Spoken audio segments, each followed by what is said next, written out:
Hey everybody and welcome to Breaking Biotech. Thanks for being with me here today. My name is Matt and if you like the show you can click the like or subscribe button. You can also leave me a review wherever you listen to this podcast. So I've got an exciting show for everybody today, and I was originally going to talk about a company called Veristem, but then we got so much news coming out in the last couple weeks that I'm going to do a couple touch points on a variety of different companies and then finish up by talking about NASH, because we got some updates from two companies in the space, and I thought it would be a good opportunity to bring us up to date with some of the companies that I like and what we can look forward to in the next little while. And in the NASH space, that means like up to 6 months or a year. Having said that, I do want to thank everybody for all the support. I've been getting a ton of emails and direct messages lately, and it's been a little bit overwhelming. So I want to assure everybody that if you've emailed me and I haven't gotten back to you, it's not because I haven't read it, it's just because I've been overwhelmed, really. And to make everybody aware, I do have a day job, so this is really time that I volunteer to produce these videos and put out that content. But thanks everybody for all the emails and the support. I do appreciate it. And for those of you who are requesting that I do an episode on a certain company, I've been getting too many requests to really do them all. But I think how I'm going to do things moving forward is that, and I haven't been advertising this really ever because I'm not really looking to profit off this necessarily, but in order to be able to prioritize different requests, there is a link below in the description of every episode for a tip jar. So if anybody wants me to take a serious look at a company, I'm going to prioritize people who have donated to the show so we can keep this train moving. Another thing people have been asking me about are different ways that they can contribute. So I'm also going to put a link for a referral to a broker that I use called Tastyworks. So if anybody's looking for a broker that has pretty much all the functionality that you need, but not as intense as something like Thinkorswim, Tastyworks is pretty good. They've done really well for me. So if you're interested in a broker that I use, it is Tastyworks, and my referral link is below. They allow you to do short selling, trade options, do futures trading as well. So I think it's a pretty good overall broker. So you can use that link, and that'll help out the show as well. Having said that, let's get into the meat of the show. And I got kind of a new setup going on now. I was gifted a camera, so I'm kind of getting used to this new setup, and I'm also using a desktop computer that I've repurposed. So things are going to be a little bit different, but I think it's going to be overall a big improvement to the show. So let me know what you think about that. But to get into it, the first thing I wanted to talk about is Stemline. And Stemline I did a video on about a month ago, and we heard that the Menarini Group is going to acquire Stemline Therapeutics in a transaction valued up to $677 million. So the market cap of Stemline I think was in the 200s when I did my video, and I said they were a buy then, and I was willing to hold them for quite a while because I think the commercial development of Elzonris was going to be positive, and they were going to see increases in revenue from that and their other programs. But it looks like the Menarini Group also saw that and decided to acquire them. So the details of the deal are here. I'm reading from their press release. Stemline shareholders will be offered a total potential consideration of $12.50 per share, consisting of an upfront payment of $11.50 in cash and one non-tradable contingent value right that will entitle each holder to an additional $1 in cash per share upon completion of the first sale of Elzonris in any EU5 country after European Commission approval. So I had somebody ask me about this on StockTwits, and I went ahead and sold all my shares. I think I sold them at $12.02. I don't think they're going to have any issues getting approval in the EU, but for me, having that money right now is worth it rather than waiting for the approval and then for them to actually make that first sale, which would probably come later this year or early next year. And I think you could have even gotten them at like 12.20 something. So for me, it was just worth selling to get that cash up front. So that's Stemline. Good news for us, and congratulations to everybody who went ahead and bought Stemline and made some money off that guy. So the next company I wanted to talk about is TG Therapeutics, and I mentioned them in passing with my video on Trillium because they have an asset that is an anti-CD47 antibody as well. And I didn't dive too deeply into them because I was strictly trying to analyze the potential of their anti-CD4 asset in comparison to Trillium. But they have a number of different assets and a number of different programs, and I think they're a good company to get into deeply when I talk about Veristem next week, because they're also trying to develop these products in a variety of different non-Hodgkin lymphoma diseases. So I'm going to talk in detail with my next video, but what we heard in the last couple weeks is that the Phase 3 Unity CLL trial evaluating the combination of imbralisib plus ublituximab compared to obinutuzumab plus chlorambucil in patients with previously untreated and relapsed refractory chronic lymphocytic leukemia met its primary endpoint, demonstrating a statistically significant improvement in progression-free survival, and the p-value was mega significant. So this pretty much doubled the value of TGTX after this news came out. The company had hit some stumbling blocks with some original concerns around safety, and they had some failures early on, but in this study here, the efficacy was overwhelmingly positive. So it's good to see for the company, and they actually might have some more potential benefit moving forward. There's a Phase 3 readout for multiple sclerosis due in the second half of 2020. So I'm going to dive deeper into them, and I think they're a good complement to Verastem because their therapy here is a PI3K inhibitor of one of the subunits, and Verastem also has one of those candidates as well. So going to talk about them in more detail, but I wanted to mention them because I did talk about them previously in relation to Trillium Therapeutics.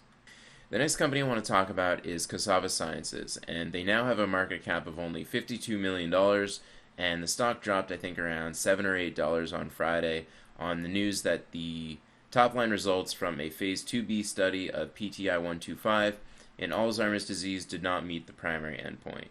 And not only did it not meet the primary endpoint with regards to the biomarkers, but they didn't mention anything on the cognition secondary endpoints that I thought were the most exciting thing of this molecule. So they originally, late last year, announced some data in their Phase 2a saying that PTI-125 had a beneficial effects on biomarkers associated with Alzheimer's disease in a smaller trial of Alzheimer's patients. And then they wanted to follow that up with a Phase 2b study to confirm the Phase 2a biomarker data and also show some cognition readouts. So we were going to actually see if this drug not only had an effect on biomarkers but also on the behavioral aspects of Alzheimer's disease, which are the most important. The press release reads here that the pre-specified primary endpoint was a statistically significant effect of PTI-125 versus placebo on cerebrospinal fluid levels of tau protein and other biomarker assessments from baseline to day 28. PTI-125 significantly reduced a secondary endpoint, CSF levels of IL-1 beta, a core biomarker of neuroinflammation from baseline to day 28. The drug was safe and well tolerated. So only seeing a difference in one biomarker of neuroinflammation is a huge failure for them. There were multiple different biomarkers they were going to look at, so you would expect that doing another trial would see that effect translate into all the other different biomarkers that they had looked at in that Phase 2a. The press release also goes on to say that a post-hoc analysis of biomarker data revealed high variability in levels of CSF biomarkers over 28 days. For example, placebo-treated patients recorded changes in levels of CSF tau and phospho-tau ranging from negative 54% to positive 34% and negative 49% to positive 253% respectively from baseline to day 28. The biomarker analysis was conducted by an outside lab. So this makes the interpretation very difficult as well, especially when you're comparing drug-treated versus placebo. When the variability is as crazy as I just mentioned there, it makes it very difficult to get any good conclusion from that data. So they mentioned that the drug effects of PTI-125, if any, may have been masked in this study by high variability in levels of biomarkers of disease. In the months ahead, the company plans to reanalyze the CSF biomarkers from all study participants.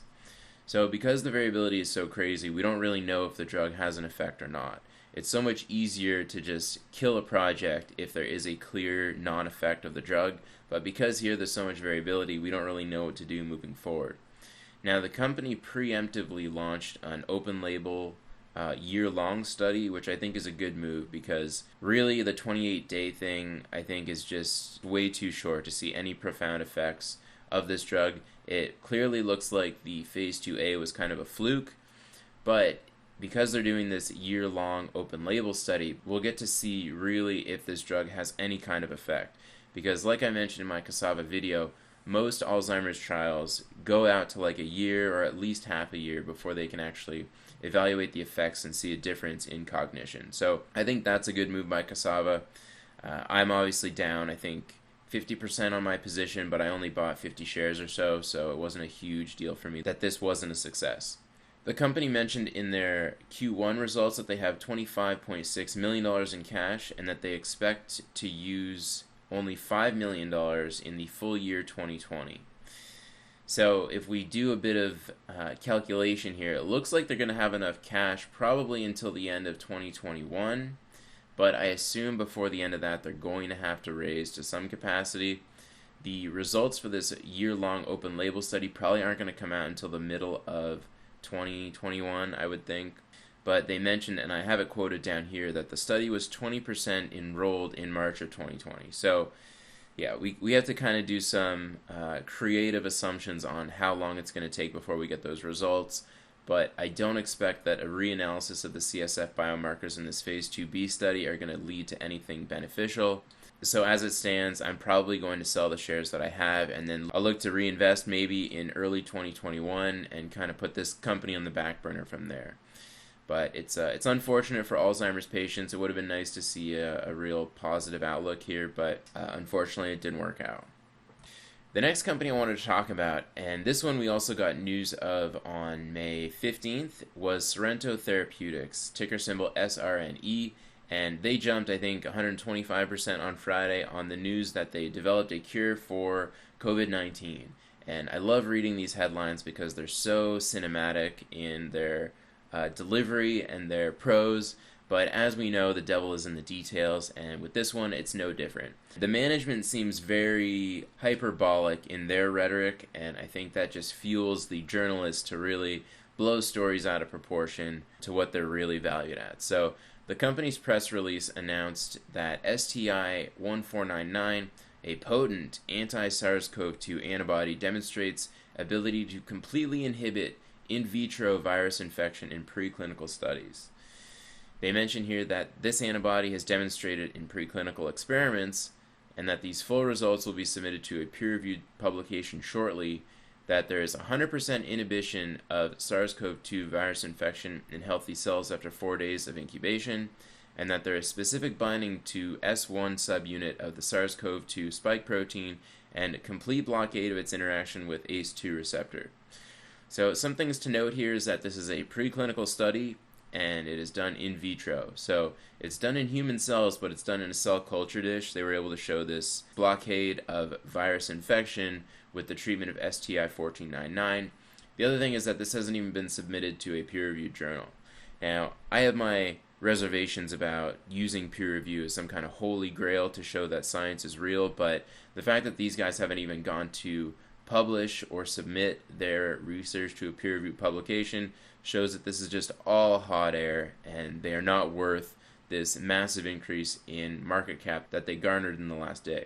For me, I'm going to look on them for a short opportunity. They have a pretty big pipeline, so it's going to take me a little bit of time to kind of look into the details and see whether or not some of their other assets might prop up the value, but for any benefit they've received due to this potential antibody in SARS-CoV-2, I think it's a total joke.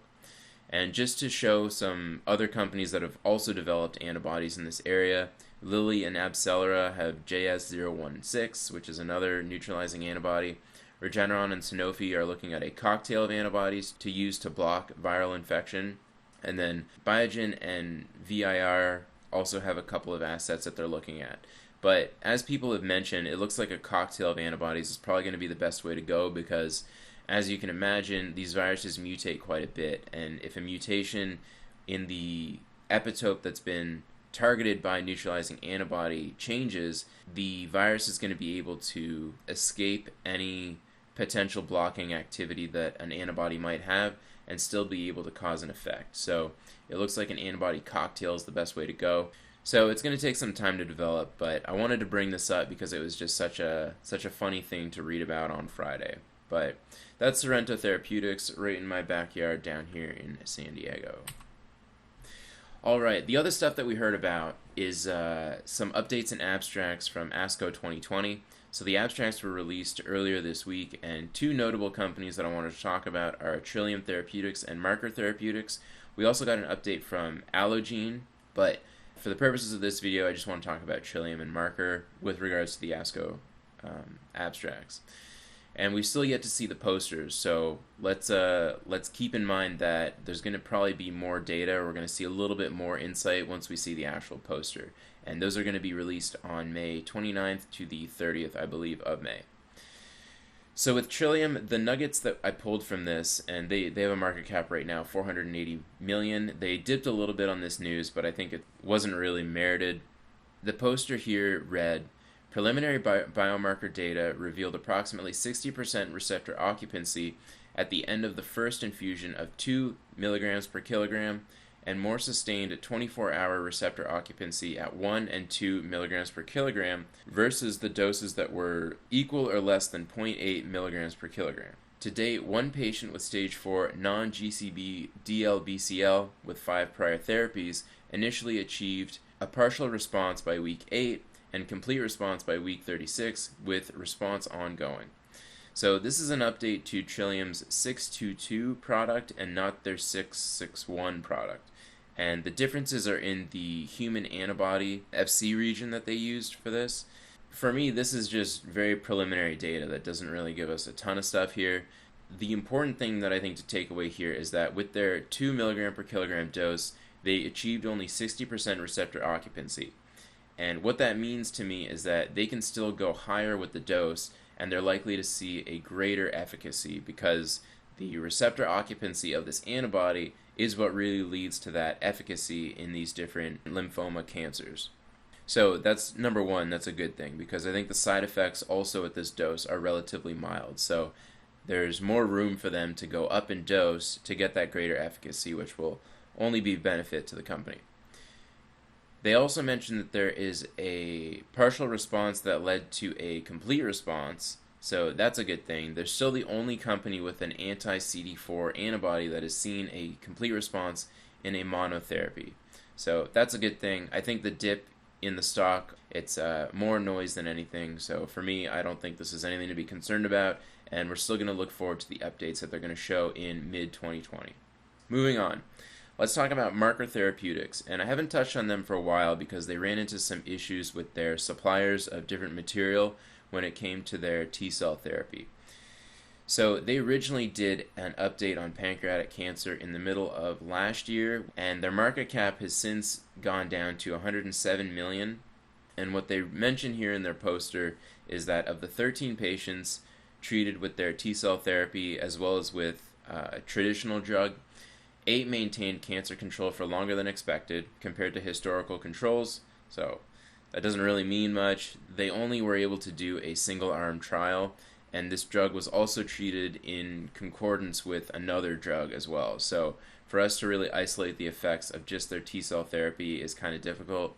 Then they mentioned that with administration of T-cells, 3 of these 8 patients had partial responses, and 1 patient had a radiographic complete response per RECIST. So the 1 complete response is pretty important because when I looked at the previous trials, it looks like the number of complete responses are relatively low. So if they can see maybe another complete response, then I think we have something here, but it's tough to know right now if that complete response is just a fluke or not. But otherwise, it looks like this update in data is showing pretty much the same thing that we saw last year, and I mentioned that in a video. I think it was in July or August that I published it.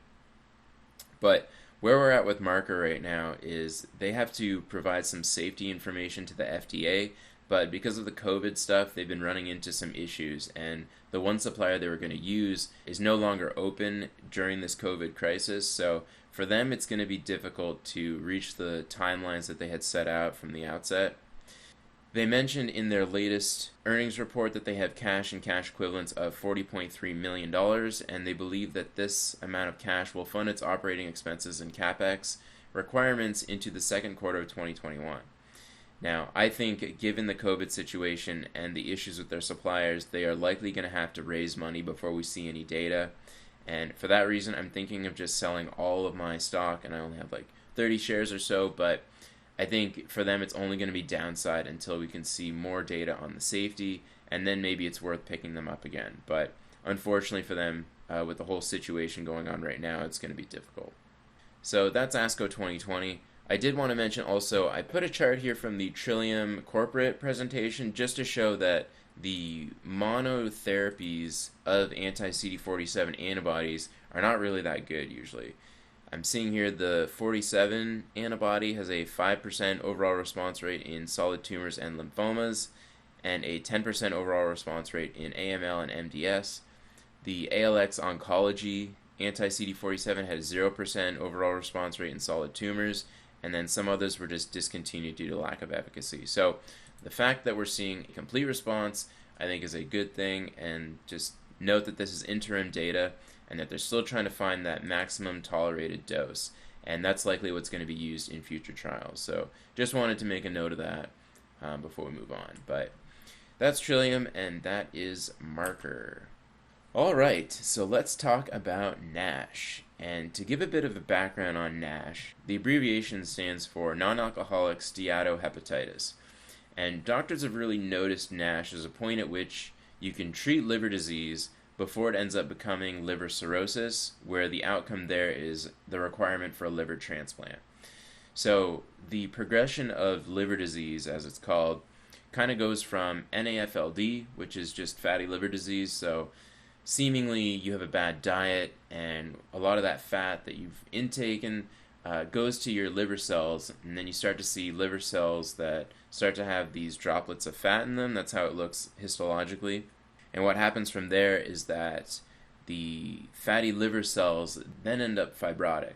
So for some reason, the fatty liver that occurs ends up turning on a fibrotic program such that extracellular matrix proteins get deposited in the liver, and this ends up replacing hepatocytes, which are liver cells. So you start to see liver cell death along with deposition of these dense extracellular matrix proteins, and this ends up having a functional effect on the liver. And so the issue with NASH, though, is that a lot of people can live with NAFLD or NASH for years and years and years, and most people don't see any symptoms or any negative outcomes from that, except for a subset of patients that end up moving on to liver cirrhosis, and then they need a liver transplant. So it's a tough disease, but a lot of companies have taken advantage of this and see an opportunity here where patients that are being actively monitored by their doctor for other conditions, say diabetes or something, will also potentially notice them having NASH if they're getting their liver evaluated. So there's a chance here where a doctor can preemptively treat these patients with some kind of drug and help them at the stages of NAFLD or NASH before it might move on forward to liver cirrhosis. And so there's still some questions on how the monitoring is going to go from a doctor perspective. There's issues in who's going to pay for these drugs because given there's no symptoms, it's tough to tell whether or not patients are ever going to be evaluated for NASH until they're at that stage where they need a liver transplant. So there's some tough things with the NASH space right now, but it's not stopped a lot of companies from moving forward with developing their candidate molecules in the space. So before I talk about GenFit and CymaBay, two of the companies that I really liked are Madrigal Pharmaceuticals and Viking Therapeutics, and the reason for that is they have specific thyroid receptor beta agonist drugs that overall seem to have a good safety profile and also have a pretty profound effect on patients with NAFLD or NASH. Now, there's other companies that are further along in their development process, so they're kind of going to take the market share quicker than Madrigal or Viking could. And then a lot of other companies are starting to pop up with candidate molecules that do have a pretty substantial effect. So we're going to talk about that. But the news that we saw in the last couple of weeks is an update from GenFit and CymaBay. So both have a pretty similar market cap now. GenFit announced that their drug molecule elafibranor, which is a PPAR alpha delta co-agonist, and what we learned was that it did not demonstrate statistically significant effect on the primary endpoint of NASH resolution without worsening fibrosis. The response rate in 717 patients enrolled, so this is a phase 3 study, so they were pretty close to getting to that regulatory hurdle. But the response rate in those patients was 17.2% for patients who received elafibranor, 120 milligrams, compared to 14.7% for patients in the placebo arm. On the fibrosis key secondary endpoint, 24.5% of patients who received elafibranor 120 milligrams achieved fibrosis improvement of at least one stage compared to 22.4% in the placebo arm. The other key secondary endpoint related to metabolic parameters did not achieve statistical significance. So I was never really impressed with GenFit's drug here. In phase 2, it seemed to have some kind of effect, but it wasn't dramatic enough for me to stand by them for phase 3. And then here we see that in a really big trial that they weren't able to achieve statistical significance. Now, CymaBay, on the other hand, has a drug molecule called seladelpar, and it is a PPAR delta agonist, specifically. So it doesn't agonize the PPAR alpha subunit, but it actually has a stronger effect than elafibranor in targeting PPAR delta. And so CymaBay had an issue late in 2019 where some safety effects led to them deciding to halt the trial until they could do a detailed analysis. And so what we learned was that an independent expert panel unanimously concluded that there is no clinical, biochemical, or histological evidence of seladelpar-induced liver injury in the phase 2b study. The panel unanimously supports reinitiating clinical development of seladelpar pending approval of the FDA, and that CymaBay plans to re-engage with the FDA as quickly as possible. So it looks like the PPAR alpha or delta agonists are still kind of on the table, even though there might not be that great an efficacy. And for me, I don't see a point in investing in either of these companies because there are companies that likely have a greater effect in NASH that are further along in the developmental pipeline. But CymaBay increased substantially on the news because now they do have some chance of getting a therapeutic approved here and actually seeing some phase 2b study data. So for them, there's some hope, but with GenFit, I don't see how they're going to move forward. It's going to be difficult for them to argue with the FDA that, they should see approval given that they didn't see statistical significance there. But to talk a little bit more broadly on NASH, the slide that I'm showing here has kind of the top candidates, we'll say, and comparing placebo to active molecule and the differences in the effects in NASH. So the one molecule that's the furthest along is Intercept's Ocaliva, and they finished their phase 3. They have an advisory committee meeting coming up on June 9th, so that's going to be interesting to see what they come up with. And, if you see the differences here with placebo and active molecule, there's a difference of about 4%.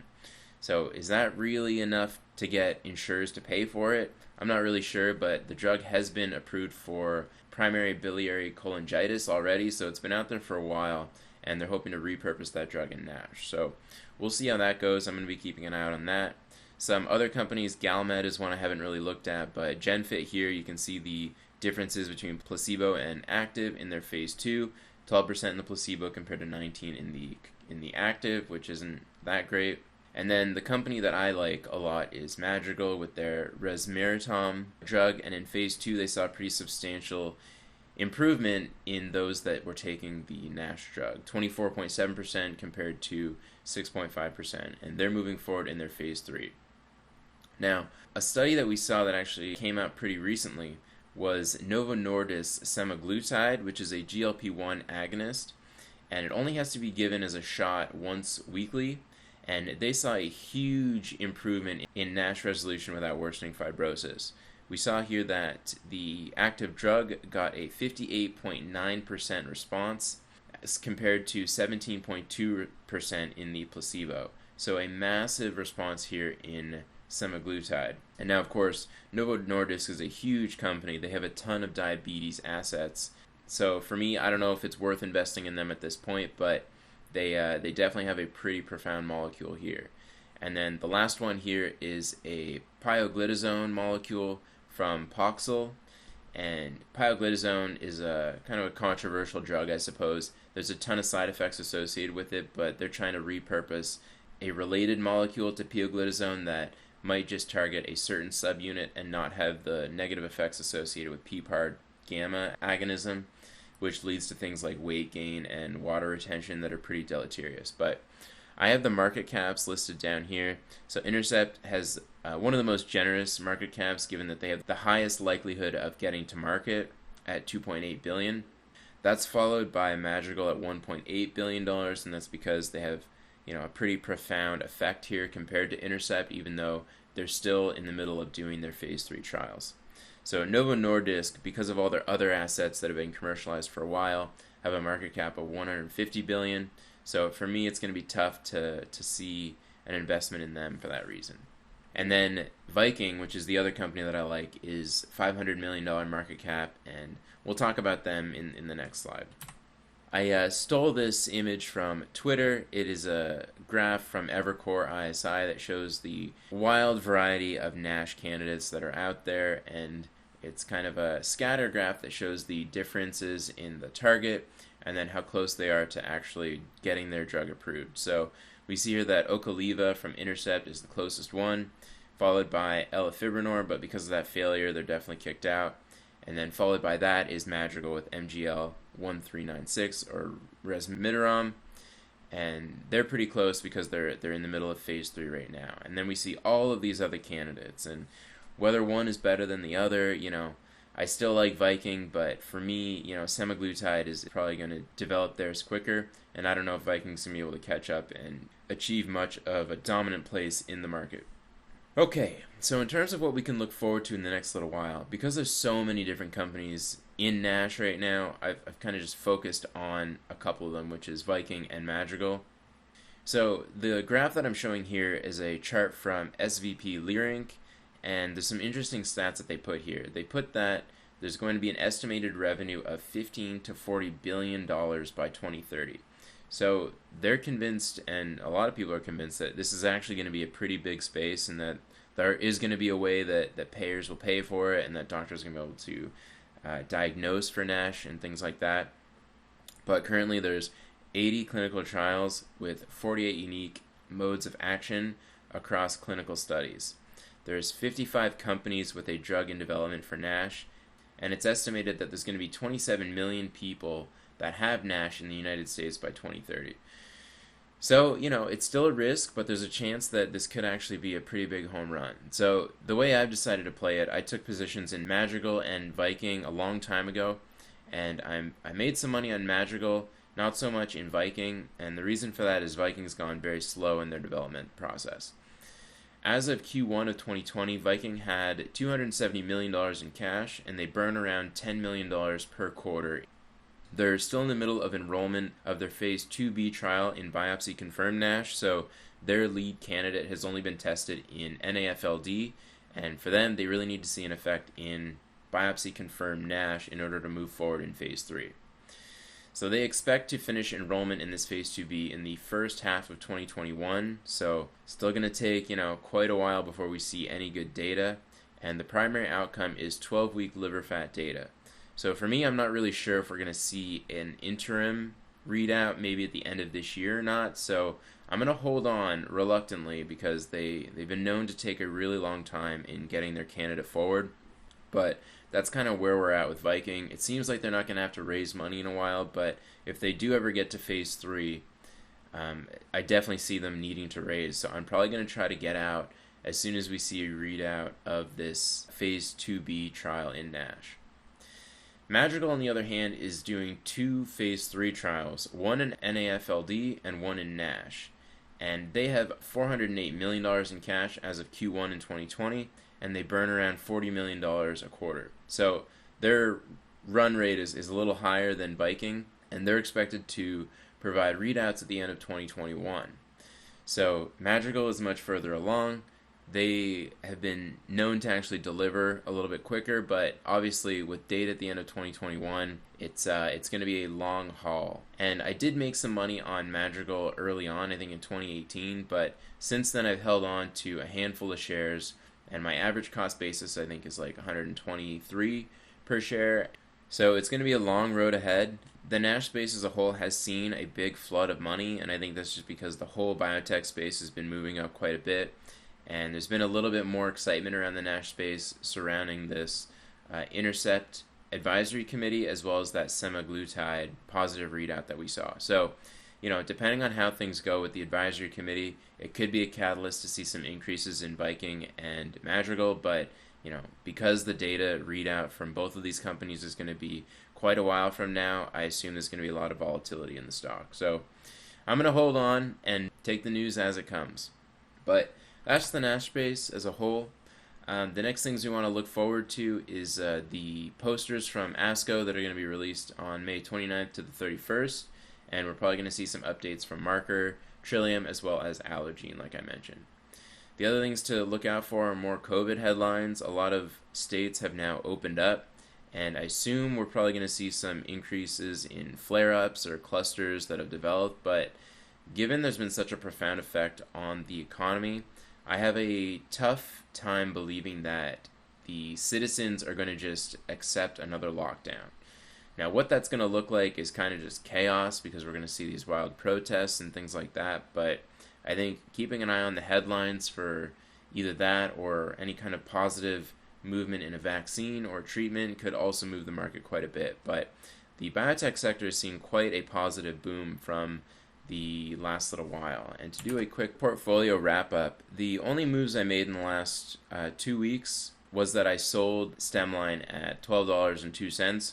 So it made a nice profit there of 126%, not to brag, but overall I'm negative 8% on the year. And what that means is that I'm beating the Dow Jones as well as the SPX 500, so you love to see that.